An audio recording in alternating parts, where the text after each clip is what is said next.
제가 지금 이제 여기에 가지고 있는 게 물이니까 저 여기에 물이 있습니다. 근데 성도님들은 지금 굉장히 목말라 하고 있다고, 그리고 일주일 동안 물을 못 마시고 있다고 한번 생각해 보죠. 제가 여기에 물이 있다라고 했습니다. 그러면 믿습니까? 안 믿습니까? 어떤 이는 믿을 것이고 어떤 이는 믿지 않을 것이죠. 믿는 사람은 제가 드리는 이 물을 어떻게 하시겠죠? 받아서 마시겠죠. 받아들여야 되겠죠, 그렇죠? 받아서 마시는 것이 되어야 이 물의 그 진가를 누릴 수 있는 것이겠죠. 우리가 믿음이라는 것이 무엇인가 하는 부분을 오늘 우리 하이델베르크 7주차에서 말씀을 다룹니다. 참 믿음은 내가 하나님께서 그의 말씀에서 우리에게 계시하신 모든 것을 진리로 받아들이는 확실한 지식입니다. 이제 이러한 표현은 잘못 오해할 여지가 있죠.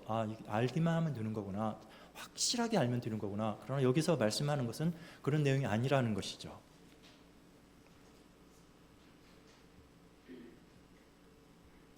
우리는 오랫동안 특별히 우리 배광교회는 앞서서 우리 개혁교회의 신앙에 대해서 많이 공부해 왔고, 또한 훌륭하신 이제 이정근 목사님을 통하여서 그 교리서들에 나와 있는 그런 모든 것들을 아주 탄탄하게 잘 공부하셨고 올바른 방향을 잡으셨습니다.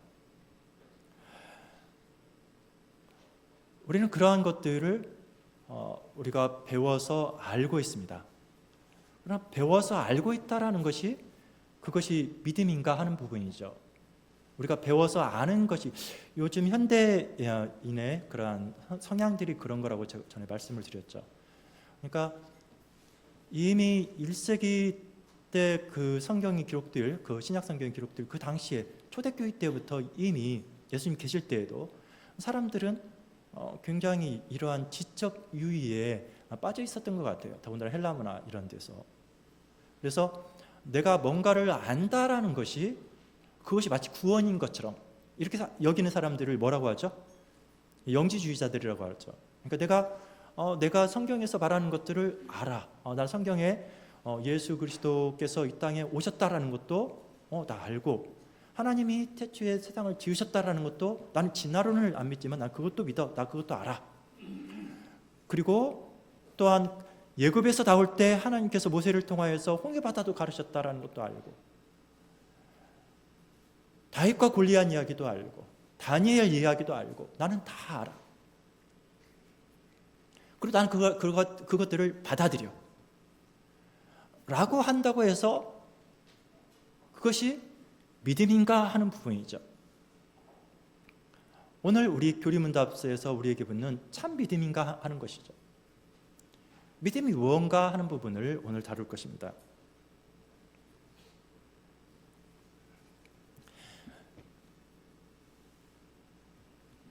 우리는 어떤 분은 성경을 백독을 하신 분도 계시고, 제가 다녔던 그 학교에서 그 한 학생은 성경을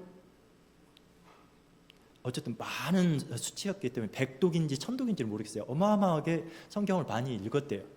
그래가지고 이제 다른 그 학생들한테 성경 몇 독을 했는지 다 손들으라고 하는데, 이 백독을 했다라는 이 학생 앞에서 아무도 감히 손을 막 못 드는 거예요.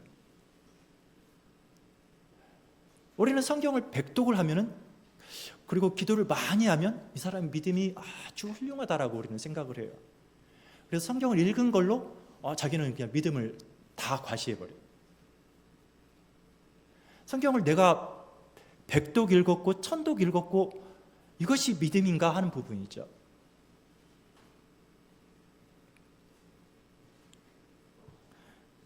어떻게 보면 그것이 만약에 믿음이고 하나님께서 요구하는 믿음이라고 한다면 쉽죠. 참으로 쉽죠.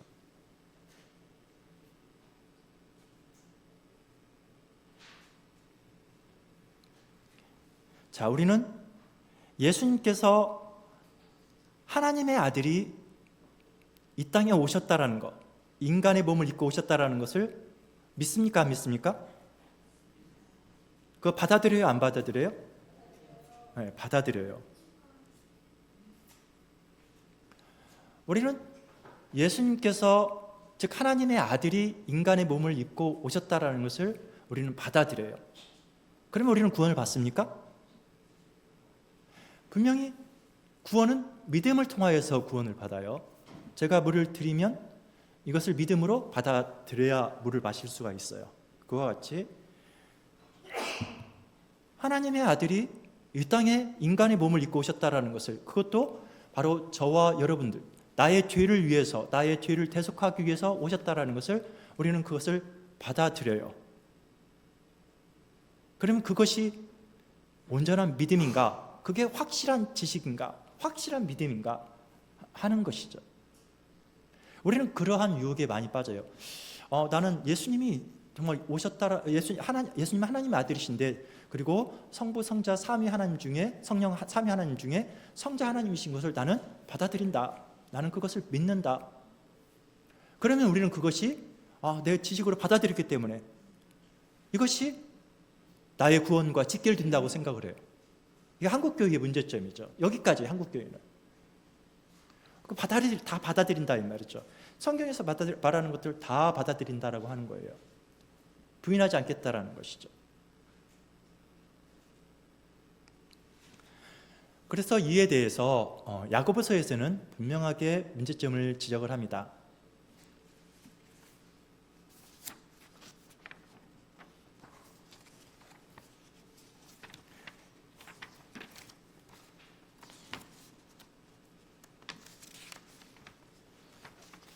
내 형제들아, 만일 사람이 믿음 있느라 하고 행함이 없으면 무슨 유익이 있으리요?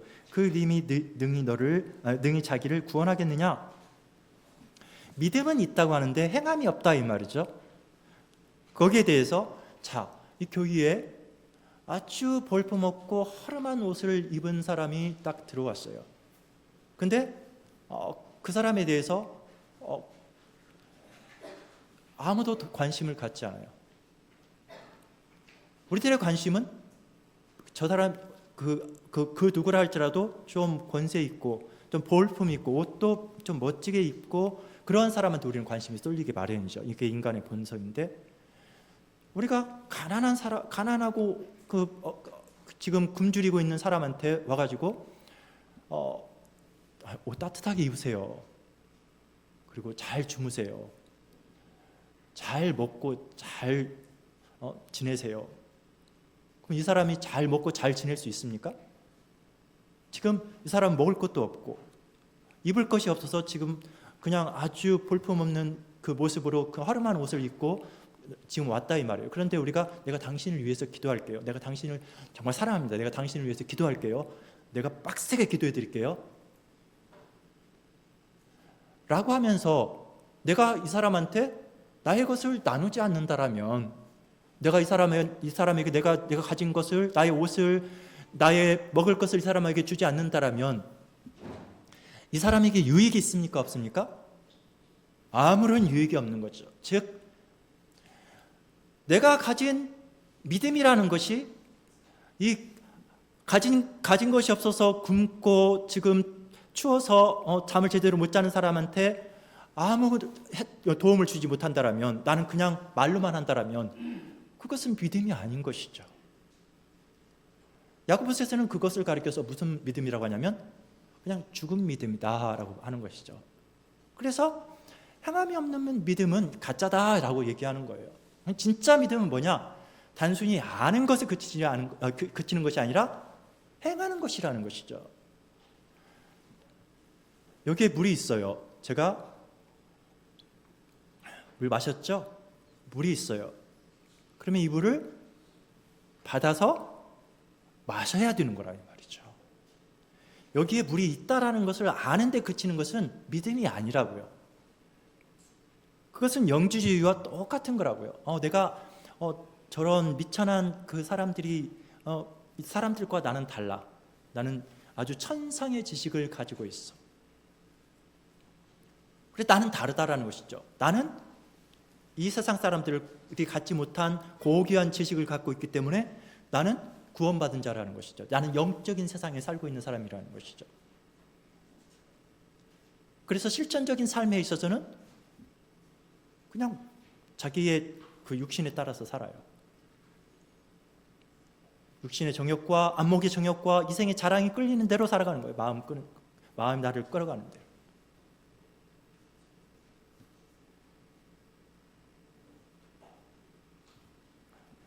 그래서 믿음이라는 것은 하나님이 살아계신다. 믿습니까? 안 믿습니까? 아시죠? 하나님 세상을 창조하셨습니다. 믿습니까? 안 믿습니까? 아시죠? 하나님이 자신의 아들을 세상에 보내셨습니다. 믿습니까? 안 믿습니까? 예. 이러한 사실들은 누구도 알까요? 예, 마귀도 알고 떨어요. 마귀도 알고. 구원이라는 것은 내가 단순히 하나님이 이러이러한 하나님이다라는 데서 그것을 아는 데서 그치는 것이 믿음이 아니고 구원으로 가는 길이 아니라 이 말이에요.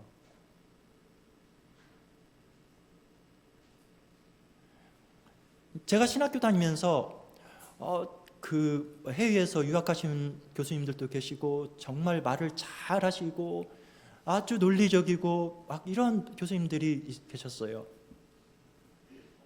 근데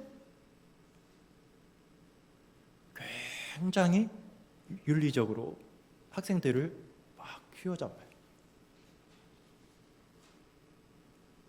학생들은 거기에서 저 교수님이 가르쳐 주는 것을 바로 아는 것이, 그것을 잘 잡는 것이 신앙이라고 착각을 한다 이 말이죠. 그러한 상태로 교회에 가서 성도들을 또한 그렇게 가르쳐요. 그래서 신앙과 신학을 자꾸 분리하는 경향이 있어요.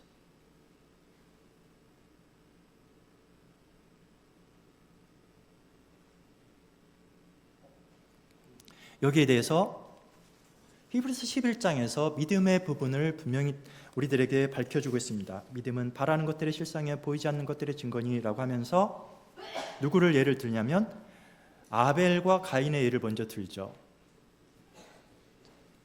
아벨은 그의 아버지 아담을 통하여서 분명히 하나님에 대해서 배웠죠. 가인은 배웠을까요? 안 배웠을까요? 가인도 똑같이 배웠죠. 제사에 대해서 분명히 배웠어요. 이 제사가 가르치는 것이 의미가 무엇인지, 하나님 앞에 제사 드린다라는 것, 예배를 드린다라는 것이 무엇인지 분명히 배웠어요. 알아요. 열심히 아버지가 가르쳤을 거예요. 왜냐하면 그 누구보다도 아담과 하와만큼 충격적인 삶을 살아가는 사람들은 이 땅에 없으니까요. 그렇지 않겠어요? 천국과 지옥을 동시에 경험하는 사람이 아담과 하와 이외에 누가 있겠어요? 직접적으로 이게 피부로 와 닿는 그 삶을 그들은 보잖아요. 아까 조금 전까지만 해도 내가 저 에덴 동산에서 하나님을 누리며 하나님의 은택을 내가 마음껏 누렸다 이 말이에요. 하나님과 교제 가운데, 하나님의 영광 가운데 내가 함께 있었다 이 말이에요. 그런데 내가 거기에서 거절당하고 내가 지금 완전히 출교를 당한 거죠. 거기에서 내가 누리는 건 뭐예요? 비참함과 슬픔과 고통이죠. 조금 있다가는 자기 아들이 아들을 죽이는, 이 한 번도 겪어보지 못한 이 살인을 자기의 눈으로 보게 된다 이 말이에요. 부모가, 첫 부모. 그래서 아담과 하와는 분명히 자녀에게 이 제사를 통하여서 하나님의 그 함께 하심에, 하나님의 말씀에, 하나님 앞에 제사의 의미, 하나님의 자기에게 가르쳐 주신 이 명령, 이러한 모든 것들에 얼마나 중요하고 그것이 그대로 산다라는 것이 생명보다 더 귀하다라는 것을 분명히 알았기 때문에 당연히 가인과 아벨에게 목숨을 걸고 가르쳤을 거예요. 그러니까 가인도 배웠고 아벨도 배웠어요. 근데 차이점은 뭐예요? 둘 다 분명히 배워서 알지만 아벨은 믿음을 따라서 제사를 드렸어요. 행했다 이 말이죠. 가인은 자기의 생각과 논리를 따라서 제사를 드렸어요.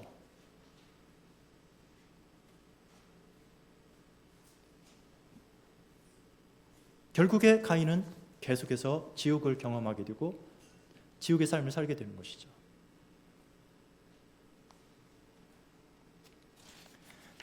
그리고 믿음으로 에녹은 죽음을 보지 않고 옮겨졌으니 하나님과 동행하는 삶을 살았기 때문이죠. 그 행동을 했기 때문이죠. 그는 옮겨지기 전에 하나님을 기쁘시게 하는 자라라는 삶을 살았다라는 것이죠. 그냥 그렇게 된 게 아니에요. 약속을 붙잡고 그 약속에 따라서 하나님을 기쁘시게 하는 삶을 살았다라는 것이죠. 노아는 어떠했습니까? 노아도 하나님께서 경고하신 바를 따라서 뭐 했죠? 방주를 설계하고 그것을 지었어요. 그것은 아무도 인정하지 않는 삶이에요. 인정받지 않는 삶임에도 불구하고 모든 사람들의 조롱의 대상이 될 수 있음에도 불구하고 그는 하나님의 약속을 믿고 행했다 이 말이죠. 믿고. 그래서 확실한 믿음이라는 것은 바로 뭐가 나오는 믿음이에요? 행함이 나오는 믿음을 가리켜서 그걸 믿음이라고 하는 거예요. 그래서 동전의 양면과 같아요. 믿음이 있으면 행위도 함께 가는 것이지 믿음만 양쪽에 있는 게 아니라 이 말이에요. 그래서 내가 믿는다 하면 믿고 마셔야 된다 이 말이에요.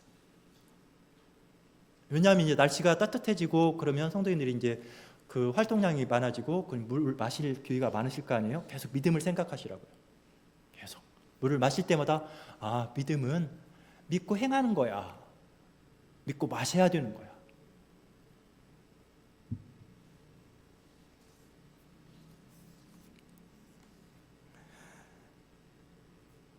아브라함도 역시 마찬가지죠. 아브라함도 자기가 살던 그 문화에서, 우상의 문화에서 자기 아버지가 가르쳐준 그 하나님 없는 그 우상의 문화에서 하나님께서 그를 불러내시죠. 그리고 하나님께서 그에게 약속을 주셔요. 아브라함이 그 약속을 들었을 때 아브라함이 이렇게 했나요? 아브라함은 그냥 우리처럼 이렇게 가난한 사람이 아니었어요. 그는 아주 거부였어요. 거부. 그 아버지가 우상 장사를 해가지고 우상의 문화에서 돈을 많이 벌었던 것 같아요. 그래서 자기의 그 집에 하술들도 굉장히 많고 재산도 많은 사람이었어요.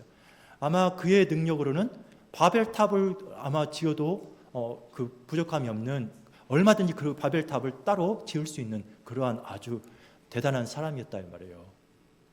그런데 그런 그를 하나님께서 불러내셨어요. 자, 그렇다면, 그런 거부라면 어떻게 하겠어요? 하나님께서 자기에게 딱 나타나셔서 말씀을 하셨어요. 그러면은 여러분 같으면 바로 그렇게 행해요? 아니죠. 내가 가진 것이 있는데 내 밑에 사람들한테 야, 너 한번 저기 가봐 하지 않겠어요? 하나님이 말씀하신 것이 진짜인지 어쩐지 내가 그것을 미리 탐색을 해봐야 될 거 아니에요. 아브라함이 그렇게 했습니까? 아니요. 그의 믿음은 아주 작은 믿음이지만, 그의 심정은 이제 시작에 불과하지만 그는 하나님의 약속을 믿고 발을 디딘 거라 이 말이에요. 순종의 시작을 한 거라 이 말이에요. 발을 디딘 거라고요. 그냥 믿고 뒷짐지고 그래 이게 아니라 이 말이에요. 그래서 참 믿음이란, 확실한 믿음, 살아있는 믿음이라는 것은 반드시 발을 내디뎌야 되는 거예요. 그 발이 더딜지라도 발은 내디뎌야 되고 발은 계속해서 걸어야 되는 것이죠.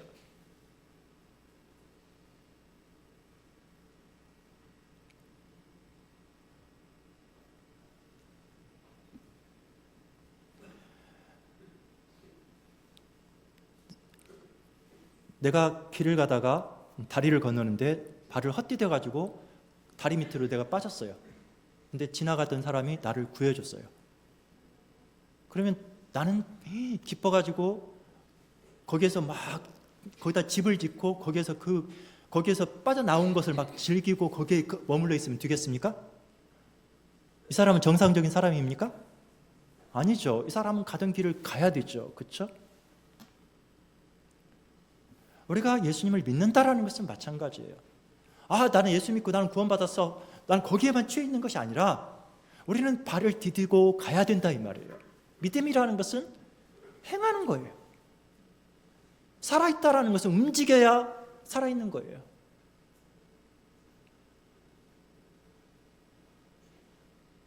우리는 자꾸 그런 착각을 한다 이 말이죠.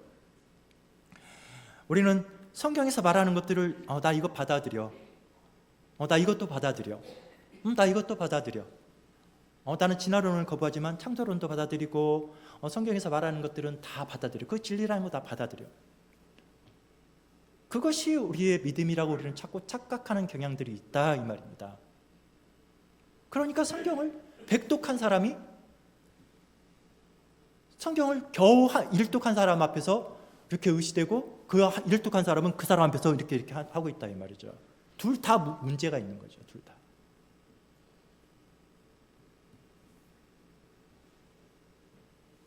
성경은 분명하게 우리들에게 밝히고 있습니다. 마태복음 7장에서 예수님께서는 주여 주여 하는 자마다 다 천국에 들어갈 것이 아니라 라고 이미 우리들에게 선포하셨어요.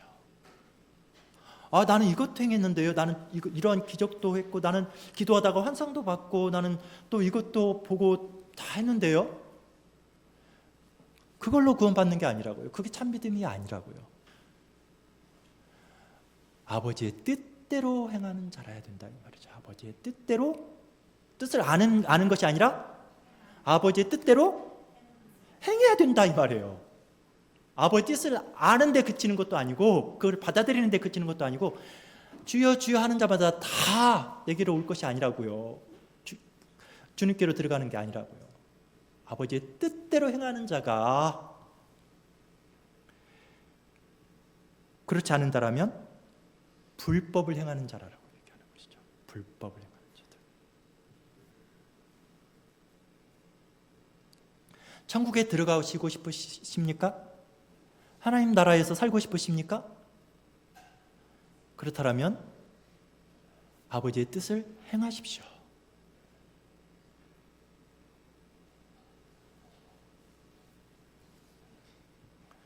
우리가 하나님이 우리에게 하신 명령들은 우리가 자꾸 거부하면서 우리는 그래 그것은 사실이야, 그것은 내가 받아들여, 우리는 그냥 받아들이고 그것을 진리라고 그냥 여겨주는 것만으로 우리는 다 해버리는 거예요. 이거는 바리새인들이죠. 바리새인들이 하는 것이죠.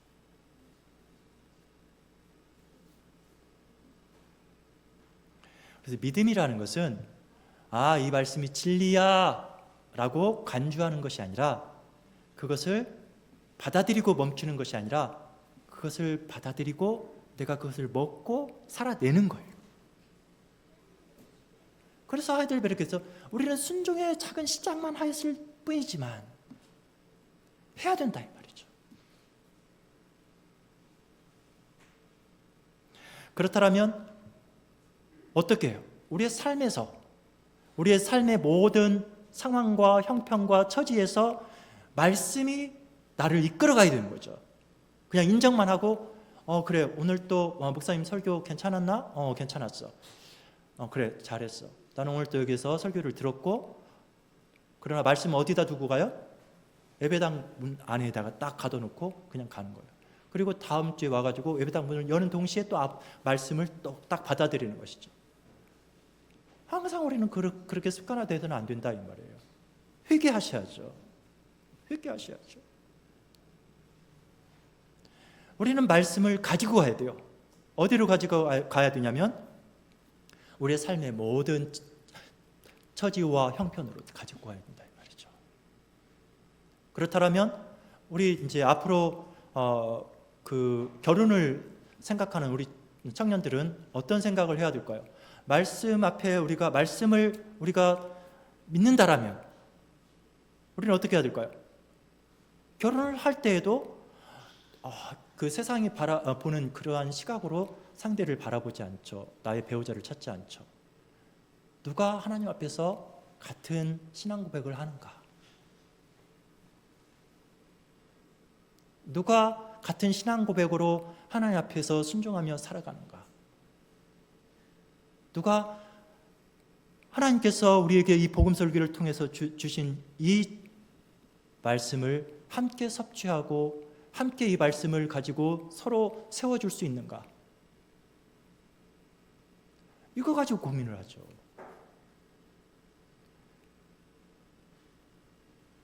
직장에 가서도 마찬가지죠. 직장에 가서도. 이제 이 복된 주일이 지나면 월요일이 오죠. 그러면 월요일은 막 주일날 저녁부터 막 스트레스가 오는 분들이 계셔요.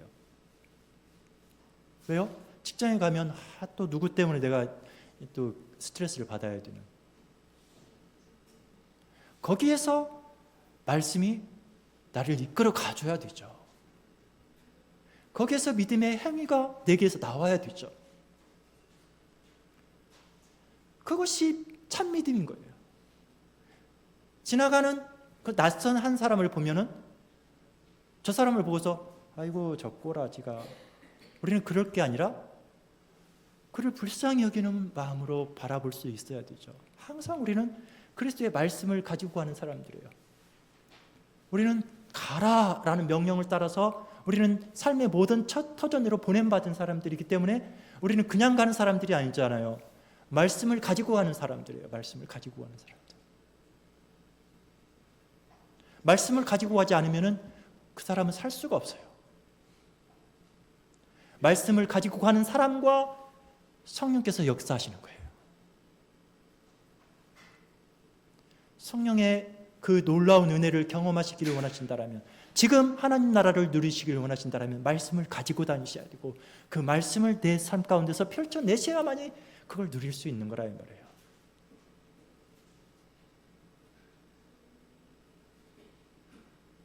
그래서 우리는, 저는 이제 이종근 목사님을 옆에 조수석에 이렇게 모시고 함께 이렇게 운전을 할 때 많은 걸 배워요. 운전을 할 때 깜빡이 하나 켜는 것도 신앙으로 그것을 간주하시더라고요. 그러니까 좌회전하면 좌회전한다라고, 우회전하면 우회전한다라고, 앞뒤를 배려라고 가르치시더라고요. 왜 그렇죠? 이게 신앙의 표현들이기 때문에 그런 것이죠. 저 사람이 나를 모를지라도 내가 숨쉬는 공간, 내가 운전대 잡은 그거 하나조차도 우리는 하나님의 말씀 앞에 서는 거라 이 말이죠. 저같이 과격한 사람은 운전대를 딱 잡으면 막 이럴 수가 있어요. 그러나 바로 말씀 앞에 서야 된다 이 말이죠. 말씀이 우리를 살게 하는 거예요. 이게 믿음이에요.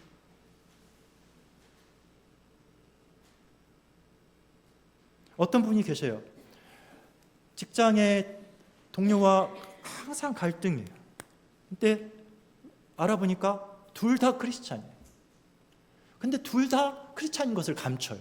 서로 크리스찬이라는 거 알매도 불구하고 한 번도 서로가 서로에게 신앙의 권면과 신앙의 고백을 해내지 않아요. 그러니까 둘은 항상 믿지 않는 사람으로서 서로 그냥 서로 막 그냥 시기하고 질투하고 서로 그냥 욕하고 막 그러는 거예요. 뒤에서. 이 사람들은 천국을 누리는 것입니까? 지옥을 누리는 것입니까? 그건 지옥 백성의 삶을 살아가는 것이죠. 그들에게 성령이 기쁨으로 역사하시겠습니까? 그들이 하나님의 말씀을 자꾸 밀어내는데,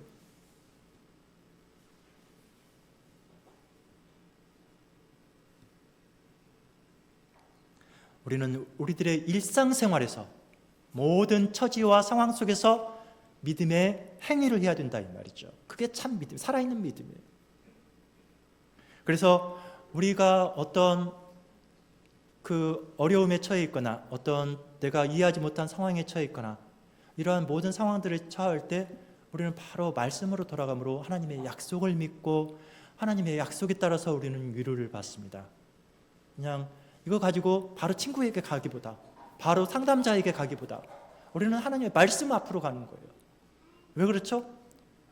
성령이 우리들의 진정한 보혜사이기 때문에, 우리들의 위로자이고 우리와 함께 하시고 우리를 변호해 주실 수 있는 우리들의 진정한 친구이고 우리와 동행자이시기 때문에 하나님의 말씀 앞으로 바로 가는 거예요.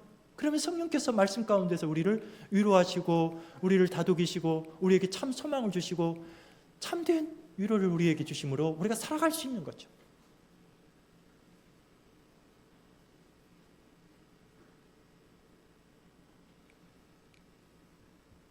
우리가 이제 4월 첫 주는 이제 성찬식입니다. 성찬식이 있습니다. 이제 계속 신방을 받고 계시고 준비하고 계십니다. 누가 이 성찬식에 참여할 수 있습니까? 믿음을 가진 자죠. 그렇죠? 참 믿음, 확실한 믿음을 가진 자입니다. 그래서 하나님의 약속들을, 언약들을 내가 받고 거기서 멈추지 않고 그것을 섭취하고 그것을 먹어서 내가 자라가야 되는 것이죠. 이것을 위해서 성찬식을 우리에게 주셨어요. 성만찬을. 내가 그러지 혹시 못하는가? 그러면 거기서 절망하지 않도록 그 성찬식에 참여해서 그리스도의 그 모든 은혜를 내가 다시금 의지할 수 있도록 장로를 통하여서 나를 다시 세워주고 나를 다시 말씀 앞에 끌어다 놓도록 하기 위해서 이 성찬식이 있는 거예요. 그래서 이 성찬식을 참여하면서 내가 또한 하나님의 살아있는 하나님의 거룩한 지체임을 하나님 앞에 고백하면서 그 은혜를 다시 먹고 살아가는 것이죠. 이것을 우리가 함께 준비해가는 과정들입니다.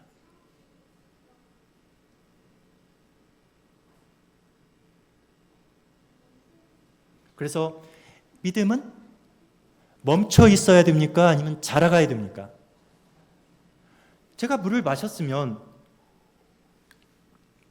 제 목이 물에 적셔져야 되고 제 몸에서 물이 저를 생기 있게 만들어내야 되죠. 그렇죠? 그게 진짜 물인 것이죠. 그렇죠? 믿음이란 똑같은 거예요. 우리가 그리스도에게 그 접붙임을 당했어요. 우리가 그리스도에게 접붙임을 받았으면은 거기에 있으면 돼. 그냥 그대로 있으면 돼요? 접붙인 상태로 그냥 접붙임이라는 것이 이런 겁니까? 그 아주 강력하게 접붙이기 위해서 여기에다가 가지를 잘라가지고 여기다가 붙이기 위해서 잘 안 붙여져요. 그러니까 어떻게 해요? 본드로, 오공 본드로 갖다가 여기다 딱 아주 두껍게 하면은 얘는 접붙임을 당한 거예요? 아니면 죽어요? 죽죠. 본드로 하면 돼요? 안 돼요? 안 되죠. 반드시 열어놔야 되죠. 그렇죠? 뭐 하기 위해서요? 여기서 이 나무가 주는, 이 뿌리에서부터 주는 이 양식을 먹고 마실 수 있도록, 섭취할 수 있도록 열어놔야 되는 것이죠. 그래야 섭취하고 자랄 수 있다 이 말이죠. 그래야 그 나무가 맺으려고 하는 열매를 맺을 수 있는 거라 이 말이죠. 우리가 믿음은, 우리의 순종은 시작은 그냥 우리의 초라한 모습이지만 그럼에도 불구하고 아브라함을 보십시오. 아브라함이 하나님께서 아브라함 부르셨을 때 대단한 믿음이었습니까? 그렇지 않았잖아요. 그것을 바로 드러내잖아요. 아브라함이 부름을 받고 그의 아주 초라한 모습이 드러나는데 바로 앞에서 자기 아내를 하나님의 약속을 위반하고 어떻게 할 뻔했어요? 지 살기 위해서 바로의 아내를 줄 뻔했잖아요. 지 살기 위해서. 얼마나 이기적이고 아주 간교한 자예요. 근데 그런 아브라함에게 하나님께서 하신 약속을 하나님이 포기하지 않으시고 그를 지켜내셔요. 하나님의 약속을 지켜가신다 이 말이죠. 그러기 위해서는 뭐가 필요하다고요? 믿음이 필요하다고요. 믿음의 순종, 이 순종의 시작이 필요하다고요. 우리는 그것을 해야 돼요. 그리고 계속해서 말씀을 받아들여야 돼요. 말씀을 계속 먹어야 돼요. 하나님께서 다시 아브라함에게 말씀하시고 지시하면 따라가야 된다 이 말이에요. 그래서 아브라함은 결국에 어디까지 가죠? 믿음의 정상까지. 하나님께서 그를 이끌어 가시고야 마시는 것이죠. 그러기 위해서는 반드시 말씀을 먹어야 되고 그 말씀 앞에 순종을 해야 된다 이 말이에요. 그래서 아브라함과 같이 믿음이 작은 자가 있고 믿음이 큰 자가 있어요. 자, 그러면은 우리 그 마태복음 8장에서는 진실로 너에게 이르노니 내가 심지어 이스라엘 안에서조차도 이만한 큰 믿음을 보지 못했노라. 백부장의 믿음을 보고서 하는 이야기죠. 믿고 행하는 자의 믿음. 하나님께서 큰 믿음이라고 인정해 주시죠. 근데 베드로를 보십시오. 베드로는 예수님 옆에서 계속 따라다니면서 예수님의 모든 일거수일투족을 다 보고 배우고 있어요. 그렇죠? 베드로보다 더 많이 아는 사람이 있을까 싶을 정도로 예수님 옆에서 일명 수제자로서 딱 붙어서 다 알고 있다 이 말이에요. 다 배우고 있다 이 말이에요. 근데 그를 가리켜서 뭐라고, 그의 믿음을 무슨 믿음이라고요? 이 작은 믿음이라고, 이 적은 믿음이라고 한다 이 말이에요. 왜요? 믿고 행하지 못해요. 그냥 두려워해요. 두려움에 따라. 왜 두려워하죠? 자기의 이성과 자기의 경험으로는 그것이 용납되지 않으니까요. 예수님께서 걸어오라 하시는데 뭐 바다를 보면은 두려움과 공포가 몰려올 뿐이죠.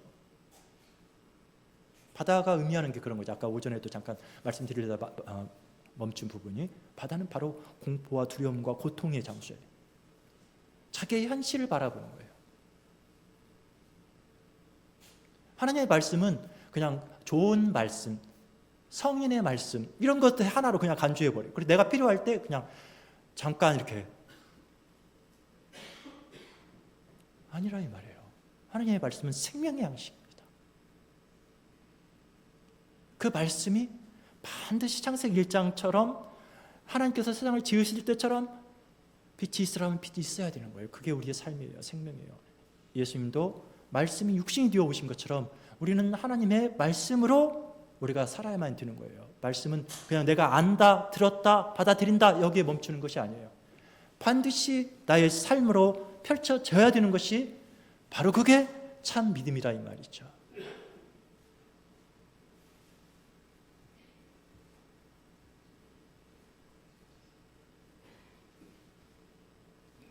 이를 위해서 바로 오전에도 말씀드린 바와 같이 교회에 각각의 직분자들을 세우셨습니다. 그러함으로 장로님께서 성도님들을 신방하실 때 저 장로가 뭐라고 지나 잘하지, 이것은 굉장히 교만한 것이죠. 하나님께서 세우신 자예요. 그리고 하나님의 말씀을 가지고 가는 자예요. 그러면 우리는 이 사람을 보는 것이 아니라 말씀을 가지고 온 사람을 보는 것이죠. 하나님의 말씀을 보는 것이죠. 그래서 하나님의 말씀을 대면하는 것이지 제가 저 사람을 대면하는 게 아니에요. 그래서 하나님의 말씀 앞에서 우리가 겸손히 그 신방을 받아들이고 그 말씀 앞에서 내가 겸허히 회개하고 나를 돌이키고 성찬 앞에 내가 설 수 있도록 해야 되죠. 이걸 하셔야 돼요. 우리가 성찬식에 참여하기 전에 이것을 행하셔야 됩니다. 집사님들은 성도님들을 철저하게 돌아보셔서 이 성찬식에 참여할 수 있도록 그들을 예배당 안으로, 이 예배의 자리로 계속해서 인도해 주셔야 되고요. 그래서 우리들에게 하나님께서는 각각의 은사를 주시고 어떤 사람은 이 모양으로, 어떤 사람은 저 모양으로. 그래서 이 교회 안에 가난하고 헐벗고 들어온 사람이 정말 볼품없고 세상에서 위면당하는 사람이 심지어 이 안에서조차도 하나님의 은혜로부터 거절당하지 않도록, 하나님이 거절하지 않으시는데 내가 쳐낸 그런 어리석음을 범하지 않도록 철저하게 하나님께서는 각각의 직분자들을 세워주시고 서로를 말씀 안에서 세우도록 하게 하신 것이죠. 그러나 이 말씀을 가지고 실질적으로 가려고 하면 아까 베드로 상황처럼 바다가 보여요. 그러나 분명히 그것은 예수님께서 하신 말씀이에요. 예수님께서 사도행전 14장 22절에서 거기에 없어요. 그냥 들으시면 됩니다. 제자들의 마음을 굳게 하여 이 믿음에 머물러 있으라 권하고 또 우리가 하나님의 나라에 들어가려면 많은 환난을 겪어야 할 것이라 하고, 바울이 제자들에게 이제 권면할 때 하는 말씀이죠. 그러니까 자기가 지금까지 가르쳐준 것들을 믿음으로 그것을 확고하게 받아들이고 그 믿음에 굳건히 서서 그냥 있으라 한 것이 아니라 거기에는 뭣도 있다고요? 믿음대로 살면 뭐가 따른다고요? 환난이 따른다고요. 환난이. 예수님께서 와서 걸으라 하니까 그에게 보이는 게 바다예요. 두려움과 공포가 우리에게 올 수 있고 그것이 우리에게 환난으로 올 수가 있어요. 근데 이것은 자연스러운 거라고 얘기하고 있다 이 말이죠. 그럴 때 우리는 누구를 바라봐야 되냐면 예수님의 약속을 믿고 예수님을 바라보고 나아가는 거죠. 한 발 한 발 이것이 두려울 수 있어요. 바다만 바라보면 두려워요. 그럼 예수님을 바라보고 예수님의 약속을 믿고 나아가는 것이죠. 지금까지도 신실했잖아요. 우리들이 처해진 그 모든 상황에서 그 약속은 항상 신실합니다. 자신의 아들을 내어주신 그 신실함은 변하지 않는다 이 말이에요. 그 어떤 상황에도. 마귀는 우리를 공격합니다. 그래서 고통스럽습니다. 세상이 우리를 환난과 핍박 가운데로 우리를 몰아칠 수 있습니다. 왜요? 우리가 예수 그리스도의 이름을 믿고 고백하기 때문에. 우리가 또한 나의 죄성이 크기 때문에, 나를 계속 공격하기 때문에, 내가 나를 날마다 부정해야 되기 때문에 또한 그것이 고통입니다. 우리가 사랑이라는 것을 잘 못해요. 그렇기 때문에 예수님의 명령에 따라서 사랑을 하려고 하는데, 우리처럼 이렇게 연약한 사람들이 사랑을 하려고 하니 힘들어요? 힘들지 않아요? 힘들잖아요. 이 자리에 들어와서 지금 이렇게 하나님의 말씀을 듣고 우리는 사랑을 해야 된다는 것을 이제 믿고 가려고 해요. 근데 너무 힘들어요. 솔직히 저도 힘들어요. 너무너무 힘들어요. 저는 항상 죄악 가운데서 막 헤매는데 하나님의 말씀은 날마다 저를 쳐요. 형제를 미워하는 것조차도 그것 자체가 살인이라고 하니 제가 미쳐버리겠어요. 그런데도 포기할 수가 없어요. 뭘요? 하나님의 약속과 그 사랑의 진실을 내가 포기할 수가 없는 거죠. 왜요? 성령께서 내 안에 계셔서 나를 계속해서 말씀을 하시기 때문에 내가 성령을 밀어낼 수가 없어요. 그러니까 힘들어요. 우리에게 고난이 주어지는 것은 자연스러운 것입니다. 이것을 믿으십시오. 고난을 거부하지 마십시오. 힘들다고 자꾸 쳐내려고 하지 마시고요.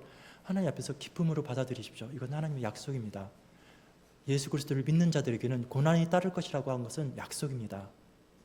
그러나 우리 주님 오시는 그날에는 우리 주님도 십자가에서는 정말로 휘황찬란함도 없고 명예도 없고 영광도 없고 그 상태로 십자가에서 처절하게 죽으셨지만, 그러나 성령께서는 그를 그대로 내버려 두지 않으시고 영광과 존귀와 권세로 그를 회복시켜 주셨고, 우리를 그 자리 가운데 함께 하시기 위해서 이미 예수님께서 우리에게 약속을 주셨잖아요. 내가 세상 끝날까지 너와 항상 함께 있으리라고. 그 약속을 믿고 어디에든지 함께 하시는 주님을 바라보면서 한 주도 이기시기 바랍니다.